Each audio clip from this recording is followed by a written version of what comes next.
There are stories that leave you speechless, but what Isabelle experienced after her death is something that defies all logic. She didn't just cross over to the other side. Jesus himself revealed a truth to her that few are willing to hear. What she saw and what they told her will change the way she sees life forever. Are you ready to find out? My name is Isabelle, and what I'm about to tell you is not a dream or a hallucination. It's something I experienced, something that changed my life forever. I never imagined I would die, but that's exactly what happened. I crossed over to the other side and saw things that I would never have believed were impossible. And what I saw, what Jesus showed me, is something that the world needs to know. That day started like any other. I woke up early, made my coffee, and followed my routine as usual. Nothing seemed out of the ordinary, but there was something in the air, a strange feeling that I couldn't identify. At that moment, I didn't pay attention. I got in the car and followed my usual route to work, not imagining that it would be the last time I would travel that route. The traffic was heavy and my mind was on 1,000 things, the stress of work, the debts, the worries of everyday life. But then something happened that changed everything, a sudden pain in my chest, a feeling of emptiness, and suddenly the impact, a strong blow, the sound of breaking glass, screams in the distance, and then silence. When I opened my eyes, something was not right. I could see my own body inside the motionless car. I saw people running towards me. I saw the paramedics trying to get me out of the vehicle, but I was not in my body. I was floating above the scene, observing everything with a clarity impossible to describe. I felt no fear, I felt no pain, just a deep peace. But the strangest thing was the light, a warm living light that began to envelop everything. Something was calling me. It was a sensation impossible to resist. I did not walk, I did not fly, but I moved towards that light as if I was being absorbed by an invisible force. I had no control, but I also did not want to resist. The light became more intense, and with it a feeling of absolute love that I had never felt on earth. It was as if everything I had ever looked for was there waiting for me. Suddenly I found myself in a completely different place. It was an immense and beautiful space with colors that I had never seen before, with a peace that cannot be described with words. The air was light almost. It was like I was breathing light instead of oxygen. And then I saw him before me. It was Jesus. His presence was impossible to ignore. I didn't need to be told who he was. I knew as soon as I saw his face. His gaze was pure love, but there was also something else in his expression, something serious that made me feel like I was about to receive an important message. He looked into my eyes and said, "It was not your time." His voice was not just a sound, it was something I felt deep inside my being. Every word had an power, a truth impossible to ignore. I wanted to ask so many things, but before I could say anything he raised a hand and the world around me changed again. Suddenly I was seeing something that took my breath away. I saw the earth, but not as we know it. It was as if I could see reality behind the veil of the physical. I saw spiritual forces in motion, invisible influences that most people ignore. I saw spiritual chains holding people without them knowing. I saw lights in some places and shadows in others. And then Jesus showed me something that left me speechless. He showed me the truth about what happens when we die. I saw souls coming to this very place.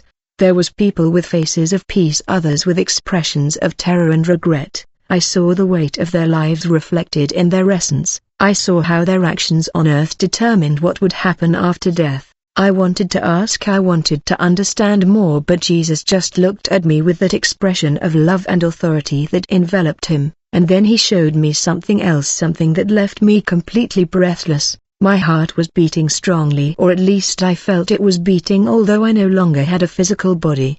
At that moment the presence of Jesus was so intense that I could barely profess what I was seeing, but then with the single gesture of his hand everything changed. The place where we were disappeared. Suddenly I found myself floating above what appeared to be the earth, but it was not the earth as we know it. I saw cities, villages and people, but what really impacted me was what was behind it. All I saw a thread of light connecting certain people, a special glow that enveloped some of them, but I also saw dense shadows covering many others. And then I saw something that I will never forget. Before me Jesus showed me a vision of Africa, not the Africa that we see in the news or in history books, but a different glorious Africa full of light. I saw magnificent cities, ancient civilizations with a spiritual wisdom that seemed to surpass everything I knew. I saw people with dark skin walking with a presence and authority, a connection with the divine that was almost palpable. Their energy was different, as if they were in tune with something greater, something that the world had forgotten.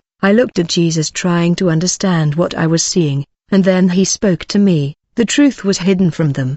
His voice reverberated within me like an echo. They were chosen to something big, but the world deceived them, made them forget who they really are. Suddenly the vision changed. I saw people being torn from their land, separated from their families, forced to forget their roots, their language, their history and their connection to God, not only for what they lived physically but for what they were losing spiritually. I saw how after generation they were told that they were nothing, that they were worthless, and the most impactful, I saw the spiritual influence behind it all. It was not just history, it was a carefully executed plan to erase their identity. Jesus looked at me, and with sadness in his voice he told me, the enemy feared their power. He feared what they could do if they remembered who they really are. My mind could not understand everything. I felt overwhelmed by the amount of information I was receiving.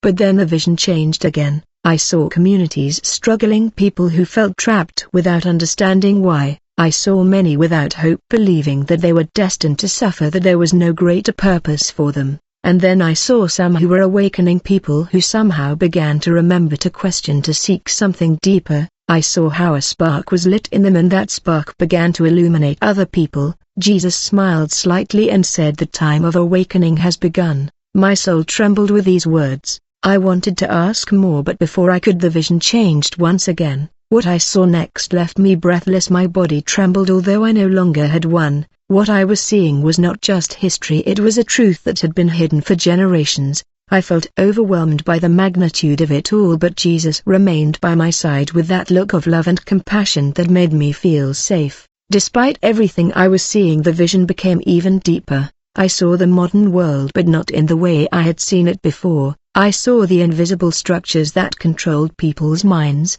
I saw how through education, the media and institutions, the lie had been carefully sown generation after generation so that no one would question anything. Everything was planned so that this truth would never come to light. I saw fear in the hearts of many, an imposed fear, a fear that made them doubt their own value, of their own identity. And then Jesus showed me even more impactful. I saw how the enemy had infiltrated everything, not only in history but in the spirituality itself. Religious structures were created to distort the truth, to believe that connection with God was external, when it was always sought answers in the wrong places.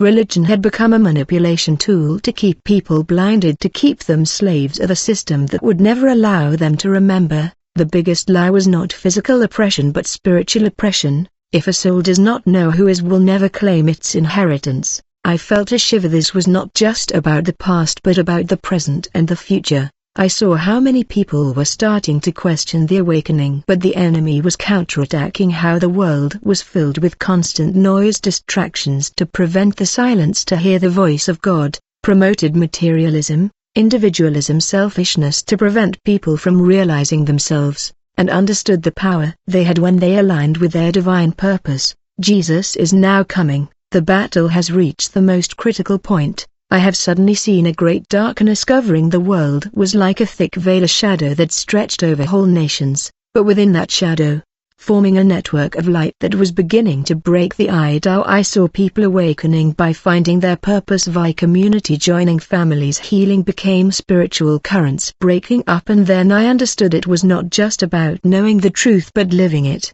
with a serious expression but full of love. The Lord said awakening will not be easy to keep. The enemy will use the confusion. The responsibility of guiding others at this time is on the bride. I felt a weight on my shoulders, not a load weight but responsibility. I knew that what I had seen was not to keep it for me but to share the vision. I saw what would come after. I saw events that shuddered the world. I saw a great transformation. I saw people recovering. The truth was just before me and I was trying to assimilate it. I was being returned to my body. I tried to resist. I tried to understand better what I was seeing, but the voice of Jesus resonated. It's time to come back. Now your mission begins. And in an instant I opened the eyes, suddenly feeling my body, as if weighing tons, was back to reality. But nothing seemed all that had seen. Everything I had heard was recorded in my soul, and my chest climbed and descended quickly. I had returned, but it was no longer the same person. The nurses ran with expressions of astonishment and fear in their faces. I knew that what had happened was a miracle. I saw a doctor paralyzed on the door with the wide eyes, holding a medical record that seemed to fall from his hands. If they didn't believe I was really alive, my mother held my hand.